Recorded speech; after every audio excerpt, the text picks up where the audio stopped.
there's people that are problematic in every group of people. Yes. There's problematic Muslims, problematic white people, black people, Spanish people, etc. You got to keep it, and that's why it's so important to be specific. Yeah. Because when you just use blanket terms, what ends up happening is you just become stupid and people don't take you seriously, right? You just start spurting. It's like, no, dude, name the individuals and connect, and you get taken more seriously when you do that. Yeah. Name the names, how are they connected, and then bam, people will take you more seriously. No, it definitely does seem like at the top, though, there is this Absolutely. wall of Jews. They're kind of running Absolutely. everything, kind of like when they were, the Black Lives Matter protests went for months, but then all of a sudden the one they're protesting Israel, they did raid, the police raided, busted everyone up, and then it leaked out there was some organized WhatsApp group of all these Jewish billionaires telling them you got to go and arrest the people, break them up. It's like, well, there you go. There's a Jewish conspiracy. Yep. And they'll sit there and tell you, it's a conspiracy theory and it's not true. But going back to the demonization thing, yeah, dude, it's always that's what they do. These watchdog groups, radical left, liberal losers that want to sit there and police speech. And the thing that kills me also about this is like, a lot of these guys are like dual citizens, and they're infringing upon Americans' rights. Yep. Jonathan Greenblatt was in Israel lobbying to try to get TikTok taken down, and they got it down for a day. TikTok was taken down for the Jewish interest. Anyone that said otherwise is a complete liar. Tons of the politicians admitted it. As soon as the Jewish group started calling, they did it. And again, it's not all Jews. It's this very specific elite Jews. They took down TikTok. They're the ones that censor Google, YouTube, Facebook. They censor everything. They're the ones that got Facebook to be more censored. They're probably the ones that got us demonetized. And this is a group that's all Jewish. They're Jewish supremacists. They only care about Jews, but they're the ones that attack anyone that's pro-black. If you're a black person, you should be pro-black. If you're a white person, you should be pro-white. There's nothing wrong with that. If you're a white person, you're like, oh, I love being white. They call you like an evil Nazi. Well, that word doesn't mean anything anymore. Yeah, and that's why I had a clip the other day I dropped on my channel where I was talking about how you got guys, right, that could be black supremacists and talk about black power and all that stuff, but if you get someone who's Caucasian and they advocate for white supremacy, it becomes a problem. And I look at it like, look, if Mexicans can run around and have their Mexican flag and be like, yeah, viva la raza, or black saying, yeah, black power, or BLM, it's okay for people to be nationalists with their races, everyone except for white people, because once they become, once they go ahead and get out there, they get banned. Because I could tell you that Tariq Nasheed and Dr. Umar are doing podcasts and they're fine on YouTube, but Nick Fuentes, Jared Taylor, and David Duke are all banned, right? Well, that Tarek dude, he says the white man, if you name a different group that looks like white people, mechanics real quick. I think that was you. I saw. Yeah, exactly. Yeah, so they try to say that he wanted to be. I was like, bro, he didn't win shit. All he did was call me a tether the whole time. But I told him, I was like, bro, if white supremacy was as bad as you say it is, you'd be banned everywhere. They would not let you sit there and talk shit about them all day. But how about this? How about you criticize some Jews? Let's see what happens. And then he responded, oh, I'm not about to crash out, blah, blah. Exactly. They know. Because you know who really runs shit. And your wife's a Jew. So don't sit here and talk about white supremacy when you can literally bash white people all day and no one will care. But if you bash Jews, they're going to have your dumbass on a fucking flight to Tel Aviv, wearing a yarmulke, fucking on the Wailing Wall, telling you you're anti-Semitic and you need to change your rhetoric. That's what they'll do.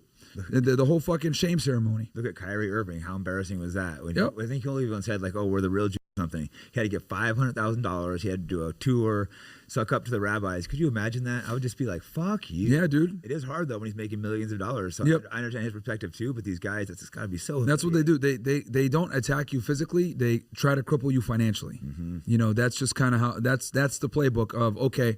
We're going to call you an anti-Semite and we're going to start deplatforming you as many places as possible. And it's completely anti-American. Oh, I agree. It's completely fucked. And they're the only group of people that like have that influence to be able to fucking like, if you say anything about them, you're canceled everywhere. And it's funny because when they canceled Kanye, Jonathan Greenblatt went on, what was it? The Breakfast Club.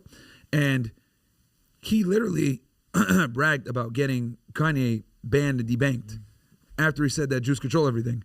And it's like, you proved them right. They're proving the point, exactly. If they start doing this stuff, then they're literally creating anti-Semitism. Just prove us wrong and don't fucking cancel people. Don't get them debanked. We start talking and we're like, oh, we're wrong. But instead they're doing exactly what we're saying, kind of proves us right. Yeah. And it's just crazy, bro. Because there's people that I don't like, right? There's people that say things about me, my skin color or my background or whatever. You're Muslim, blah, blah, blah. They talk shit. I don't get mad. I fight for their right to be able to say it. And then what ends up happening is, people sit there and say, Myron, you suck up to white people. No, I fight for white people because white people can't speak up. That's the reality. Like, white people can't say, I want a white wife. I want to keep my family white. They can't say this shit. Yeah. So I have to say it for them because for fear of them losing their job or getting canceled or whatever. But every other race could say, oh, I want my kids black. I want my children Chinese. I want my children Indian, whatever the fuck it is. Like everyone else can advocate for their race. Like that. I've been around San Francisco around all these minorities, and their parents are always, you have to marry this. You have to, the Jews have to marry a Jew. If you're Chinese, you have to marry Chinese, Korean. And white people say, "Oh, you're racist." Yep. And I don't have a strong opinion either way in this, but I do think it's like a big issue that you should think about. If you're going to race mix, you should think about it. I'm not saying it's wrong, but it's something that you should think about. Like, this has been thousands of years, has gone down. Is this something you want to do? It's not like it's just some small thing. It's like we're changing what has been thousands of years. And the other reason too why I advocate for it is because I'm a free speech, pretty much absolutist or maximalist, whatever you want to call it, right?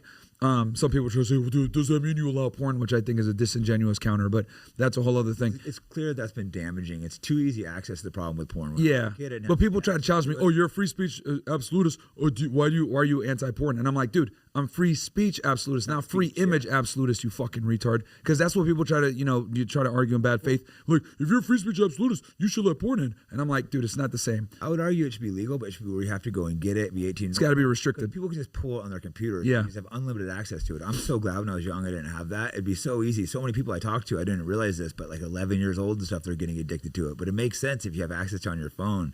Talk to these people. I'm like, wow, this is like a big problem, and no one wants to talk about it. Even like Sneeko, I think, said like 11 started watching. I'm like, holy shit. It's bad because it's just so ubiquitous. You have like everything so hardcore, just right there, access, and that is not healthy for men or women. Women are watching it too. Not as much, but it's a problem for both.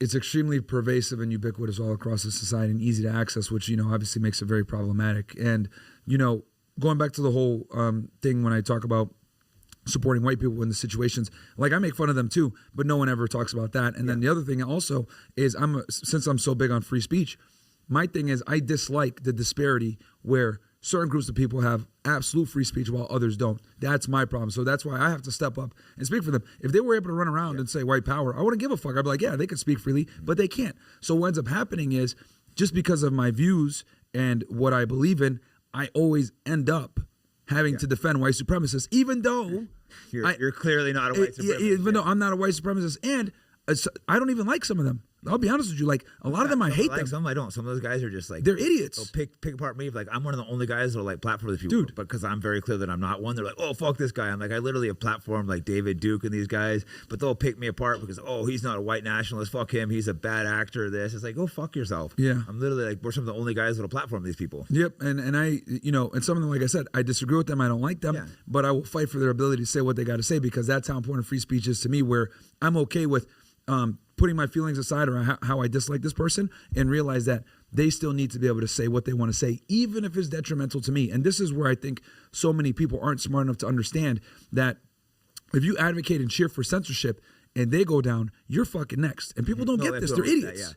And they're idiots. And some of these French guys are nuts, but some of the guys I interviewed actually were way more respectful than I thought. Like David Duke and that Thomas Russo, they were way more reasonable than I expected, and that's probably why I don't want people talking to them because they're making a lot of sense. Yep. I'm sitting there being like, I thought we were going to be arguing a lot more, and like I'm agreeing with like 90% of what you're. Oh well, let me tell you something else that I thought was interesting. There was this clip on TikTok that I saw. Bitch ass Dean Withers, Hassan Piker, and a bunch of other liberal creators.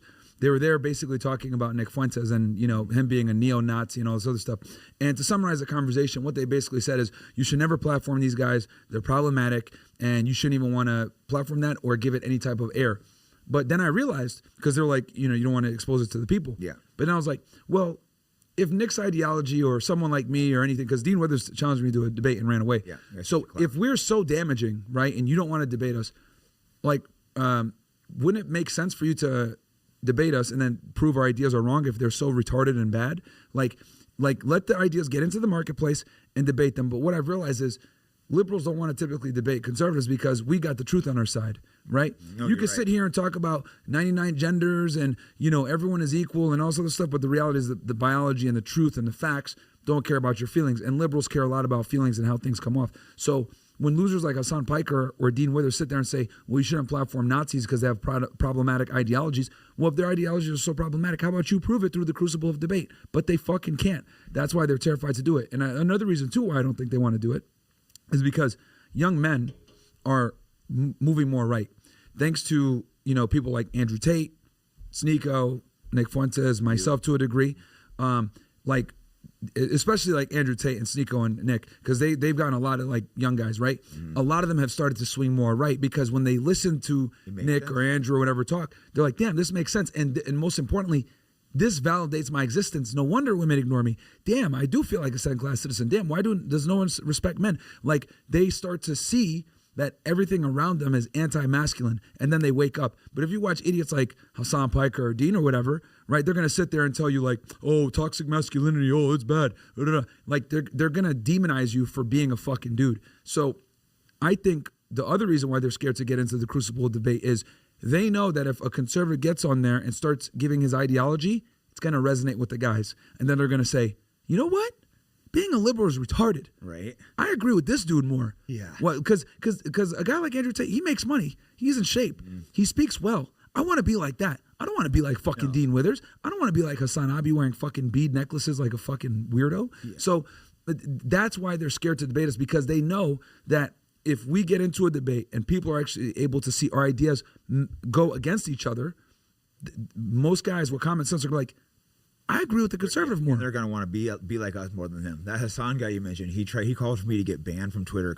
Same to me, yeah. I actually did get banned for a week because I posted something about, I think anyone that helps trans kids, the doctors, the therapists, encourage them into it. Should go to jail. Well, I said publicly, actually. We'll have to blank that part off of YouTube, but I agree with it, man. You should, if you're turning a kid, it's the same thing. It's like child molestation to me. You're literally taking them and you're ruining a child's life. It's pure. Because kids are too stupid to know what gender they are. I have a video I dropped like yesterday, and I was talking about how like everyone grows up and you got like that tomboy girl in your group, right? Like she grows up playing basketball with you guys, and then here's the thing, right? So you grow up with this, like when we were growing up. There's none of this transition bullshit. Like you got a tomboy girl, she'll play basketball with you guys, hang out with you guys. She hangs out with the boys. She's in the neighborhood, right? And she says, I don't like playing with girls. I hate dolls. But then she turns 18, 19, 20. Next thing you know, she's a girl. Yeah, she dresses like a girl. She puts makeup on now. She's feminine, whatever.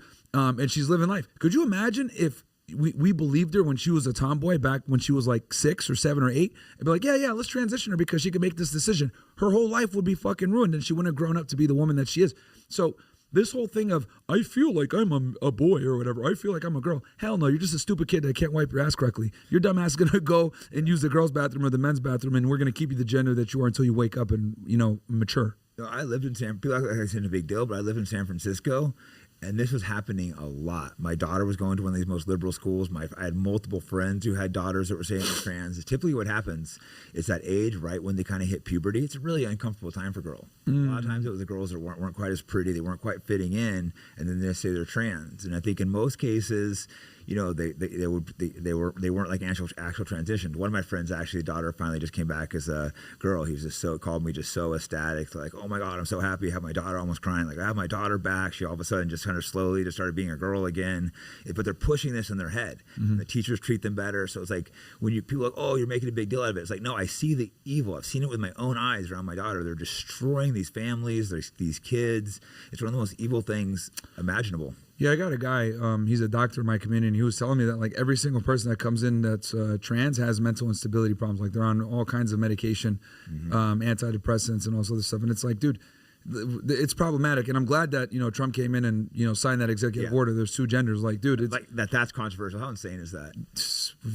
I'm telling you, they campaign saying common sense. Like, yeah, well, we're going to, we're the common sense administration. I'm like, wow, this is how far we've gone left, where a president comes in campaigning on common sense.